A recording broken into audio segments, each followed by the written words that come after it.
I think there will come a time where the separation between the honest politician and the dishonest one will come down to whether or not they support the use of Bitcoin for government function.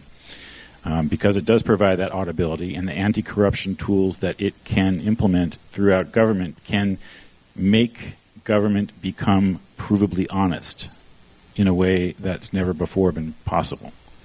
And a provably honest government is something we've never seen. It would be a wonderful thing to see. I would question whether or not it's possible, but anyway. Well, with the cryptography, I would suggest that it is possible.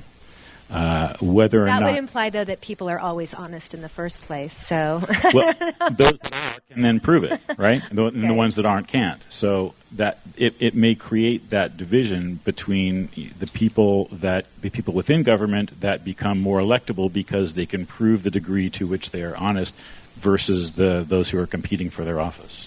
I understand. Do you? Do you? This is it. I'm telling you, this is it. The king still has one more move.